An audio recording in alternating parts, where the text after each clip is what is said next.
Salut les petits lapins! Today I'll be showing you my tried and tested method for making the quick or Blitz Puff Pastry. This method was actually created for pastry competitions where time is of the essence. That's the promise. By following along, you will pick up all the quick, easy techniques to craft delicious, flaky pastries right in your own kitchen.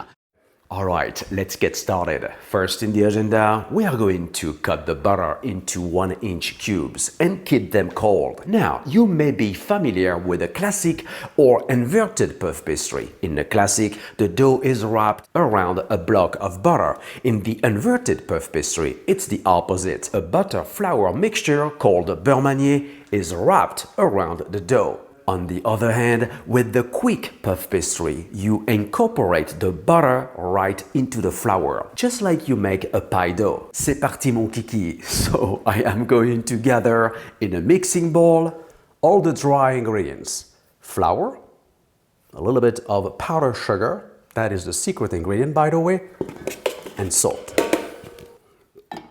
Mix to combine.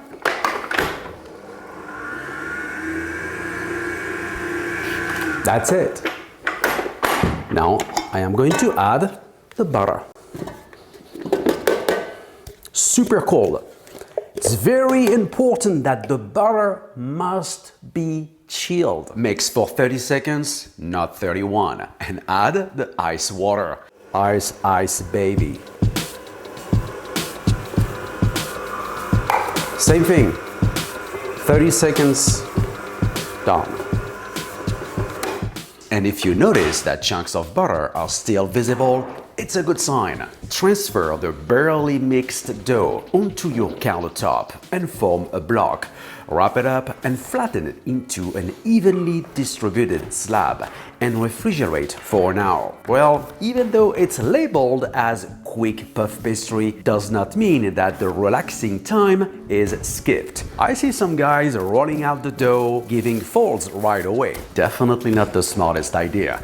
Indeed, after kneading any dough, it needs to rest. The resting period allows the gluten network to relax. It will be then way easier to stretch, but also ensures the butter stays cold and firm. This is vital for the subsequent lamination process, where cold butter creates distinct layers as the dough is folded and rolled. Next, I'm going to give 4 single turns in a row, also called letter fold. Then refrigerate pastry for 30 minutes and give the 5th and last single turn. And you want to flour the pastry generously during the 1st and 2nd turn. It'll get smoother and less sticky as you go. Don't forget to brush off excess flour all along the folding process. As long as your dough remains cool, you'll be fine. Otherwise, don't hesitate to use your refrigerator. When you have completed the turns, roll out pastry into a large rectangle just about the size of your baking tray. Divide into 4 or 8 portions if you doubled the recipe. Chill and roll out each portion into sheets and freeze.